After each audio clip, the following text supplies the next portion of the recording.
It's just really one of those cuts or one of those proteins that, it just keeps on giving. Whether it's slow cooked or, roasted or barbecued. When it's cooked well, and sometimes even when it's not cooked well, you're always going to get a delicious product. This is The Crackling. I'm Anthony Huckstep.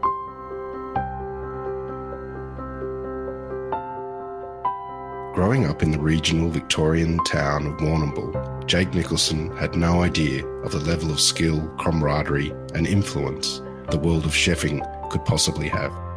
But after beginning his apprenticeship with one of Australia's most influential operators, Alla Wolftasker, he began a journey that has led him to run some of Brisbane's best restaurants. Jake, you're at the helm of 8 or 9 restaurants that are leading the way in Brisbane's culinary landscape. What's it like managing and ordering food for so many venues? Oh, well, it can test me out on occasions. Obviously, the restaurants come from many different cuisines. So we have Chinese and Japanese. We have an Australian heritage barbecue and grill. And now we, of course, have a French bistro called Bisou Bisou and Iris Rooftop, which is Mediterranean. So, yeah, it keeps me busy enough. I've got some great guys in place and the head chefs know how to do their thing. But, definitely get the runaround on occasions. But, yeah, it's been exciting. Have you developed a meat program to look after all of those venues and the various cuts that they may require? Yeah, I mean, look, each of them have their own specific identity. So if you consider Bisou that we just opened, it's a French brasserie, and that features a beautiful a rotisserie grill, which we have things like, beautiful crispy skin roast pork belly and things like that, but even things like lamb shoulders and your traditional chicken on there. But, a big favourite has been the roast pork belly that we put on there. And then over at Donachang, we have things like, roast little baby suckling pigs and, of course, the Chinese cuisine promotes quite a lot of meat eaters and that type of thing there. So Blackbird really has been our, flagship, I guess, for, heritage Australian barbecue and grill. So, we've had some great pork dishes over the time there, and, we've had a big close connection with Schultz Family Farm. Vaughan Schultz up there has, given us some amazing produce, which I think, Ben Williamson spoke a lot about in his podcast. Vaughan is, a man on the land. He's definitely a farmer that knows what he's talking about. And when it comes to pork, he's the man we see when we're up here in Brisbane. So Blackbird features his beautiful pigs quite often. But then, of course, we have, a big range of beef and lamb and whatnot over there. So, it's good to get a bit of variety across the menus and across the different venues. I know you love to use the best produce you can get your hands on, and you forge amazing connections with farmers. Do you have any stories of being on a pig farm? Look, I have had my fair share of running on farms. I grew up in country Victoria, actually on a dairy farm down there, and we had a few pigs and that sort of thing there. And I know that when I was a little tucker, Pa would throw us in the pen there, and the little pigs had run out and ram us in the legs and whatnot. But that was predominantly cattle and stuff there. I love animals. I'm an animal lover at heart, and when somebody's doing really well with the produce and raising the cattle in ethical ways and sustainable methods, it's it really shines through on the food that you do, and it's paramount really for creating menus that are not only sustainable but also taste great and can build iconic restaurants. You mentioned the Schultz family. What is it that's so great about their pork and the connection that you have with them? I think that, first and foremost, someone like Vaughan is, he cares about, everything from, what he grows on the farm, what he feeds the pigs, how those animals are raised. He cares about utilising, the most of the land. So he will do things like, he'll get milk and things from animals there and make it into cheese, and he'll, grow clover and things to feed the pigs with.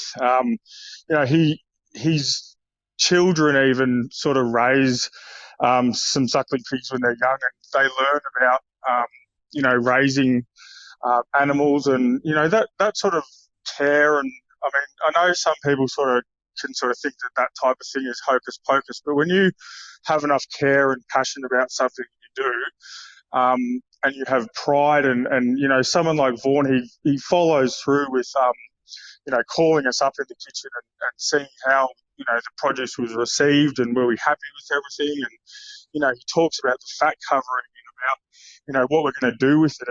And he lives and breathes the industry, and that's something that, I really hold close to my heart. And, it's a reason why we'll never take Vaughan's pork off our menus. You mentioned you grew up in country Victoria. Tell us about when you first started your career in a commercial kitchen. Do you remember your first day as a chef? Yeah, I do. I'll tell you about when I grew up in Warrnambool, so I went to a public school down there, and I wasn't very much of an academic. I mean, I sort of understood, maths and English, but I just wasn't really focused enough. Warrnambool, of course, is a country town that's sort of, it's full of beaches, and, you're either a skeg or you're a skater when you're from down there. And I wish I could say I was a good surfer. Sort of from from the same area David Boyle's from, actually. So his surf was probably bigger because he's from Port Fairy. So someone like me would be a bit too afraid of the waves that were in Port Fairy. But for me, I applied myself to cooking. The early subject, hospitality and that sort of thing. And I did started to do really well. And from there, I love doing work experience because, I mean, to be honest, at that stage, you used to earn $5. I think you still do earn $5 for the work experience. And I would go into the local restaurants and get to hang out with the chef for the day and basically just wash dishes and things. So I did that about 3 or 4 times. I think it was just another way for me to get out of school, to be honest. But, I slowly saved up a little bit of money, and I was pretty happy about that. And a job became advertised at school on the wall. I was looking for an apprentice chef, and this was in 1995, showing how old I am there. But I applied, and about 4 or 5 other kids applied at the same time, and went on down there, and I met the guy, the chef owner, called Paul Amarant, and I was lucky enough to land the job at that stage, and it was just him and myself. Basically, we were famous for $5 pastas and also seafood platters. Mostly was fried on those seafood platters. They were giant platters, and I took real pride in sort of, fanning my rock melon really nice and spreading the chips and the calamari over the top and that sort of thing. And I remember the first day in the kitchen, really, we did service, and I was sort of like, well, who's going to wash all these dishes, Paul? And he's like, well, that's you, mate. And then it was head down, bum up from then on there. So, I would cook all the food, serve all the $5 pastas, fry all the chips, and then I'd have to wash all the pots and pans and all the plates at the end of it as a reward. But I loved it. Like, I loved, the challenge of it. I loved being in a kitchen. I loved wearing the checkered chef pants, and where that sort of brought me to was, another story, I guess. Tell us where you went to from there. You've worked for some pretty iconic restaurateurs over your career before making a mark of your own. What were the real integral moments and people that you worked with? Well, I mean, strangely enough, working for Paul Amarant and doing those $5 pastas, there was another side of him actually that he would sit me down at the end of service, and we would talk about, where the industry could take you and where it could lead you. And he'd actually done a small amount of time at the Waterside Inn in London, in England. And so he would show me through his photo albums back then, and he had a big tall hat on, and and for someone who grew up in country Victoria, I didn't really sort of envisage that your work could take you overseas or you could travel, or it was all new to me. So he sort of painted a picture that the world was your oyster. And I guess a bit further down the track, I had to sort of move on, really. I think it was kind of, he had to recruit another staff member, and we sort of decided it was my turn to leave. And I was about a year into my apprenticeship and picked up the paper, and, back in the day when you look in the back of the Age or whatnot for a job, and there was an advert in there for the lake house in Daylesford. And I applied to that one. It was about an hour and a half to 2 hours drive from Warrnambool. So as an 18-year-old, I think Dad might have drove me down there. I was still yet to buy a car, and turned up and walked into the lake house in Daylesford. And you couldn't believe what I saw. I just couldn't believe that hospitality could be this amazing. I just couldn't believe that a restaurant could have so many happy people in the same place. And that's where I met Alla, and sort of I finished the rest of my apprenticeship there.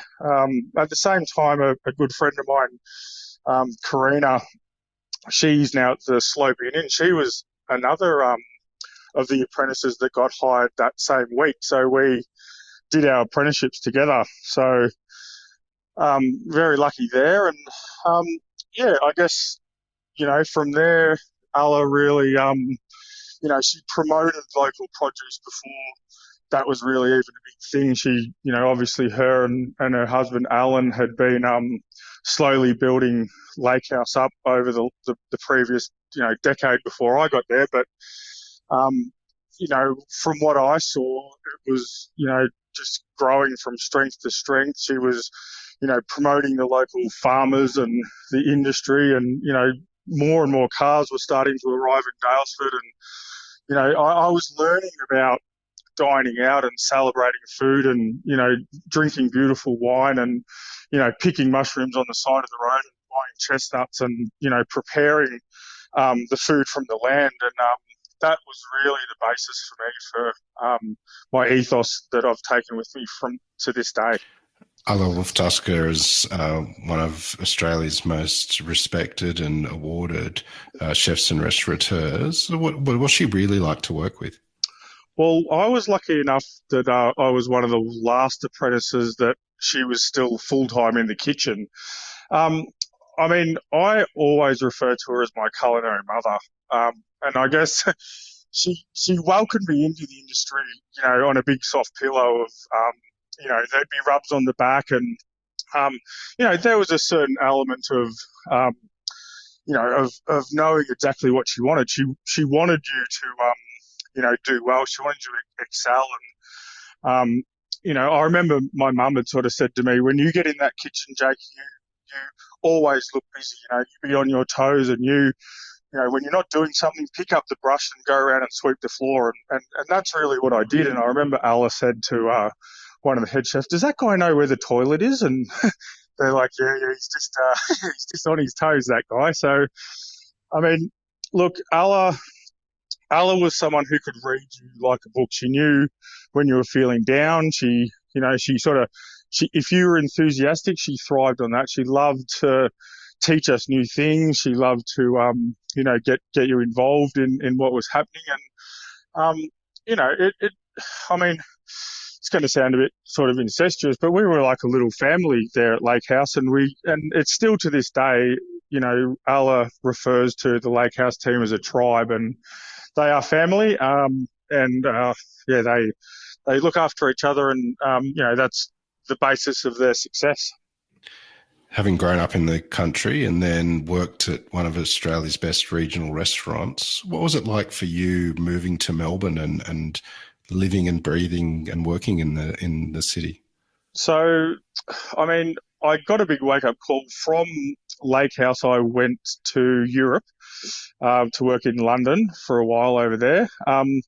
So that was sort of my eye-opening to a big city. But I mean, if we're talking about Melbourne, so I was accustomed to a bigger city at that stage. Melbourne, I guess, my career had sort of developed enough to understand that I wanted to work for a group or a family, or I wanted to work for a chef that was known and that someone who would nurture um, a young and upcoming chef, or someone who would nurture my need to want and my need to learn. And I had picked up the phone and actually just directly called Andrew McConnell because that's what you did back then. If you want something, you go after it. And so I had a good conversation with Andrew, and he'd opened dining room 312 at the time in Carlton. So that was sort of the new it and in thing at the time, and I was sort of hoping that I could end up there, but he had an opening at Circa, and so I was more than happy to go down and have a look, and that's where I met my good friend Matt Wilkinson. And strangely enough, the roster at that stage had some big names on there. It was Dave Moyle, it was J.P. Twom was there. So Andrew McConnell and Philippa Sibley was in the kitchen there, Steve Rogers. So it was like an all-star lineup, and I was number 7 down the track. So I mean, after about 2 years' time, people sort of moved out of the way and shuffled around a little bit. And in 2010, I found myself as head chef of a restaurant that I'd looked and admired to for many, many years as an apprentice. And the rest is history from there. What was it about working with Andrew McConnell and such a strong brigade? What sort of impact did that have on you as a growing young chef? Well, I mean, it was everything to me, really. I think that, it's easy to take for granted the way your career or the way that, your path can lead you into certain places. But, I've been very, very lucky to land in some very, very prestigious spots, and also some spots that have really helped me hone my skills and really refine and teach me what I needed to learn, to move on to the next step. So, I mean, Andrew's food it was the first time that I'd really seen food that, it didn't require like a starch, or it didn't require, potato. It didn't have to be so heavily handed. It wasn't always about, spending hours and things on sauces. Him and both Matt Wilkinson and even David and Andrew, they all had a natural ability to get the most out of each ingredient. So whether it be, heirloom carrot varieties or, beautiful vegetables, seasonality and all that sort of thing started to come back, where I guess in England, you had the best of, of the world, where you could pretty much fly in anything from everywhere. So France, would be in season with, berries at the same time as you were getting, tomatoes from another part of the world and that type of thing. So you kind of lost that seasonality in a sense, where Circa and Andrew McConnell's food was about getting the best out of each and every ingredient on the plate. So, putting the effort into making sure that, you had amazing flavoured peas in the height of the season, or, your carrots or your vegetables, and that was paramount to the cooking. And that's something that, I've always taken with me and, been very, very lucky to learn. Many Australian chefs head over to London to work and get experience. What impact did that experience have on you? Well, it shook me about a bit, to be honest. I mean, it was a big move, and I went over there with about $1,000 in my pocket, which was not very much back then at all. Still not very much now, mind you. And again, Alla had sort of pushed me towards going to learn at a Michelin star level. And I was lucky enough to work at the Vineyard at Stockcross, which was, one of the top luxury hotels of the world. So that particular kitchen was the second best equipped in Europe.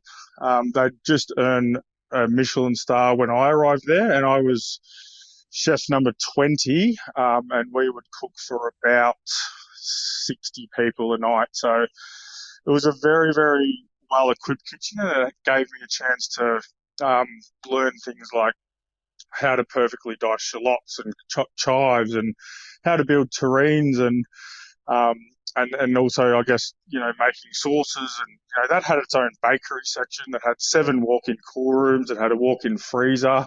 It had a chocolate room sitting at 7 degrees or whatever it is. And it gave us the opportunity to, practice and learn and hone our skills. But it also ran, I guess, like a regimented army type operation, which is, coming from Alla's, big fluffy welcome to hospitality and the rubs on the back. It was a very, very big eye opener for me, and even more so when I went from the vineyard at Stockcross into the centre of London, when I walked in the back of the square with my knives and bumped into a guy called Brett Graham, and was working under Philip Howard for the next year and a half from there. Was certainly the biggest and most testing time of my career, but also one of the most rewarding that I could say that I've been involved in. Circa was the first time you got a head chef role. How different was that to working in the kitchens you had been in, and what impact did it have on you? Well, I mean, I was lucky enough I took over as the sous chef when JP was sort of just moving on towards 312 at the time. So I sort of rubbed shoulders with him a little bit, and I was pretty proud to, I was very, very happy to be working for the Van Handels at the time. John and Lisa were, amazing owners. They were also from Warrnambool as well. John was from Warrnambool. So a bit of hometown blood really was, which I took that with a lot of pride. And I worked, Matt Wilkinson and David Moyle were both dual head chefs for a couple of years while I was there, before David moved up to the Beach Hotel at Byron Bay for a little while. And I was Matt's sous chef for about 2 years. So I was sort of in training at that stage, but also I've really enjoyed the opportunity trying to give Matt every opportunity he had to excel as a head chef. And I really enjoyed being that connection between him, the producers, and the rest of the team. So when I sort of had the opportunity to take over in 2010, it was like a reward to me. It was something I really, really wanted. I guess in the years beforehand, like as an apprentice, I would sort of save all of my money to come and dine at Circa, and Michael Lambie was the head chef at the time then. Circa held 3 hats at a certain period of that time, and 10 years later, when I took over as head chef, to me it was it was just a huge tick for me in my career, and it was a job that I held in very, very high regard, and still to this day, it's sort of something that, I'm just so glad that I've got that on my resume, that I was head chef of Circa the Prince. How did you end up in Brisbane? Well, it was a few years later. So Circa sort of went through a bit of a transition where, if I was to think about anyone who I wanted to work with in Melbourne at that time, because strangely enough, as head chef, I always sort of still knew that I had more to learn, and I've never been someone who wants to climb ladders before I'm ready. Like, I always, I believe that it's still possible to learn things off everybody, like whether they're in the kitchen or they're not in the kitchen, whether they're the kitchen porter or they're the front of house manager or anyone. So I still had a real sort of drive to learn from Paul Wilson. And I mean, he is obviously, an extremely talented chef, and, comes with a wealth of experience. And just strangely enough, he took over. The Melbourne Pub Group came to Circa, and I got the opportunity to work with Paul Wilson for a couple of years. And from there, I was approached by a group up here, the Ghanems, and Nami sort of said, "Oh, how would you think about coming up to Brisbane?" And I just was like, oh, I'm not coming up to Brisbane. I'm king of the castle down here. I'm in St Kilda. I'm head chef of Circa. You can't pull me out of here. And we sort of had a meeting, and I looked at the plans for Blackbird up here, and it's hanging out over the water. It's looking at the Story Bridge, and to me, I was thinking, what this place needs? It needs a good chef and a good team, and this is the right place. This is where I want to be. And it just sort of started to come together, and I just decided, what, I'm going to go for it. And moved up here in 2013. So yeah, moving into 9 years now. Blackbird has won many accolades in your time there. And it's known for the amazing meat program and offering that you have. Tell us about some of the pork dishes that you've had over the years that have been really successful. Yeah, so I mean, a lot of the time we utilise the whole suckling pig. So we, sort of early on in the piece, we contacted Vaughan, or I think he was kind of a friend actually, or one of the family members. So yeah, we got hold of him and started sort of working a lot with his suckling pigs. And we were also able to get things like pig's blood and that type of thing. And we started doing dinners called Many Feasts from One Beast. And what we did was we tried to produce as many different things as we could out of suckling pigs, or out of even a bit older pigs. So we would produce things like pig's head cremeskis, where we sort of take the heads and we slowly braise them down, and add in some sort of aromats and chopped vegetables, and reduce the sauce down until it's nice and sticky, and fold that through the pulled meat, and then we'd sort of press that and crumb it and fry it. So we'd make black pudding out of the blood. We'd make beautiful pork scratchlings out of the skin. I think we introduced another dish. Actually, Andrew McConnell had sort of brought it out, and it's a silk purse, and I'm sure you've talked about silk purse before on this podcast, but a silk purse from a sow's ear. So we introduced that up here, really, just trying to see if people would like our stuffed pig's ear. So it's a pig's ear that's stuffed with a chicken mousseline that's split with garlic butter, and we served that with sautéed snails and a green goddess dressing. So it's basically like a slow braised pig's ear that's then between the skin and the cartilage, you split it up, and then you put a chicken mousseline that's sort of split with garlic mousse, and then you crumb that and fry it, and that's how you make the silk purse out of a pig's ear. So that one was pretty popular. We have over at Iris Rooftop, which is a bit of a Mediterranean vibe. We've got a very popular dish over there, the pincho ribs. So pincho basically means like spear, and it's we do some slow cooked ribs. They're glazed in Fino sherry and served with macadamia nut honey. Those ones are very popular up on the rooftop when the sun's shining, and the sort of beers and stuff come out, and people are sort of licking their fingers over that one. Pretty good. And then over at Donachang we have some char siu pork ribs, or we do just the traditional char siu pork neck and stuff, and that's very popular. And of course we have at Boom Boom Room, we have a Japanese restaurant, an izakaya, actually underneath Donachang. And then we have just traditional street food type stuff like katsu sandos with bulldog sauce, and we also have a beautiful pork rib tomahawk over there that's pretty popular as well. So yeah, I mean, I think like from a younger age, actually when I was working at Lake House back in the day, I think sort of Alla introduced me to a lady down there called Judy Crow from Western Plains Pork. And if I can tell you a story about that, it's quite interesting actually. I entered a competition called the Borges, the Ferran Adria Scholarship, and basically it was a cooking competition, and strangely enough, that cooking competition was held at Circa.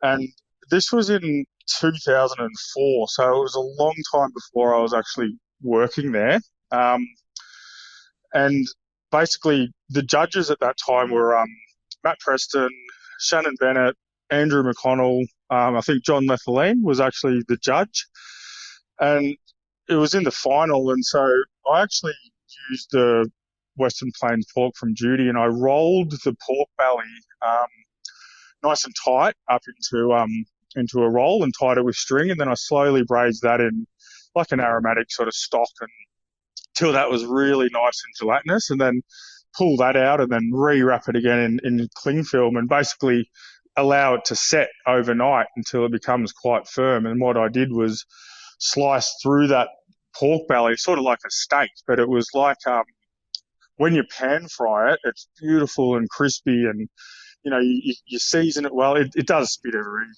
You can burn your arms pretty easily, but I mean, if you get enough of the liquid and stuff out, but I call it a crustiana pork, and the dish I did was crustiana pork. It's a rolled belly, slow cooked. I did it with cauliflower puree, scallops, and a black bean vinaigrette. And the judges, they absolutely loved it, and I won the trip and ended up doing a little bit of a stint over at Al Bulli for that one. How different was the El Bulli experience to what you had known up until that point?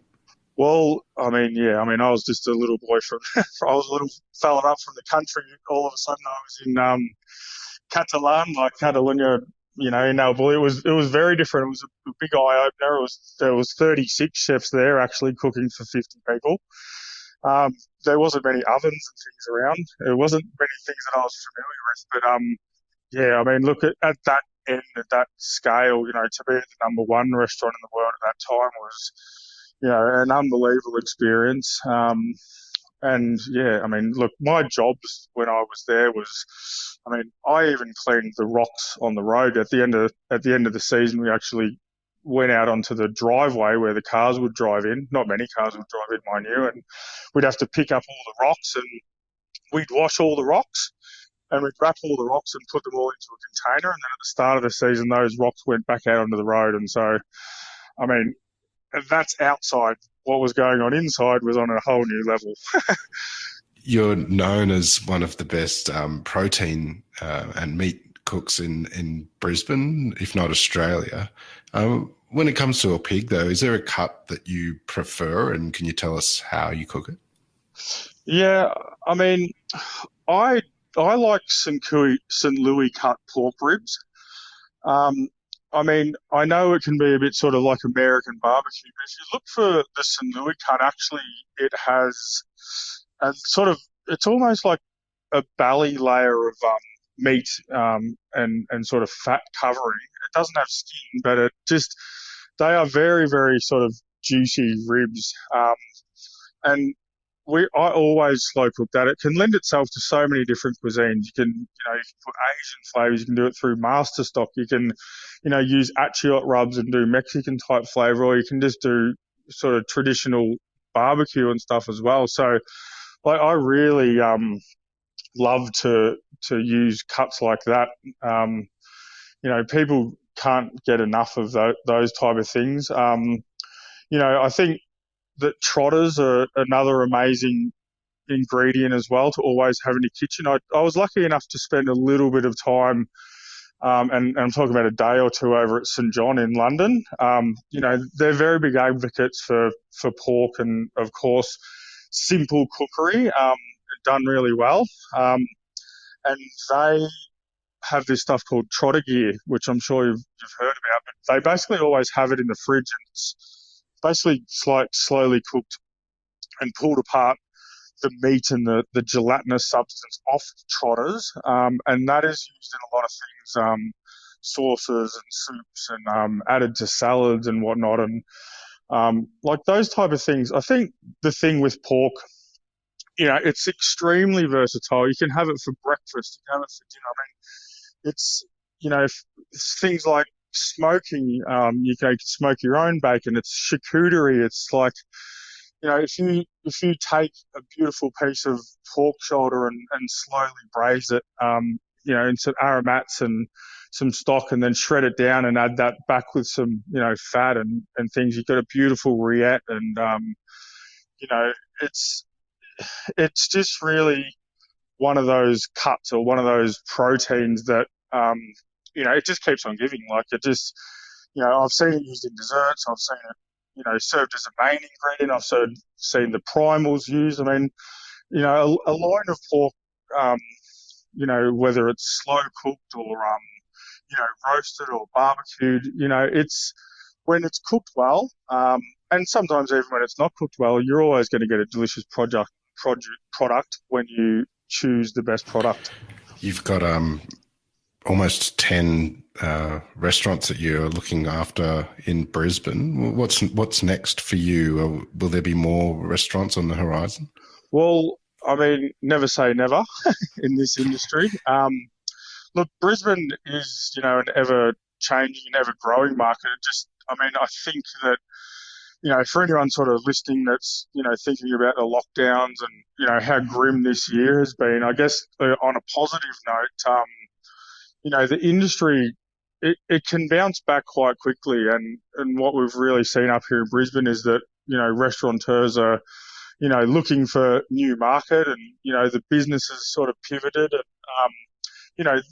there's still lots of building and infrastructure going on. So Brisbane has, some big plans. Obviously, we nailed the Olympics in 2032. So, and we welcome everyone, when our beaches and, things open, we welcome you all back to our Wet and Wild and Dream World, and, up to Noosa and up to Port Douglas and that sort of thing. So we are expecting a big tourism boom, nationally. And so, with that comes more restaurants, and, I don't have an actual concept and stuff for you today, but, we just opened 3 in the last 6 months. So we had Boom Boom Izakaya, we had Brissie over at the Hotel X in the Fortitude Valley and the Iris Rooftop. So, look, I think the rest of this year is done and dusted, and then, who knows next year. We'll keep you posted on that one. Well, Jake, I'm sure that we'll hear of something in the not-too-distant future. We've loved having you on the Crackling today to hear your story. Please keep in touch, and we'll catch up again soon.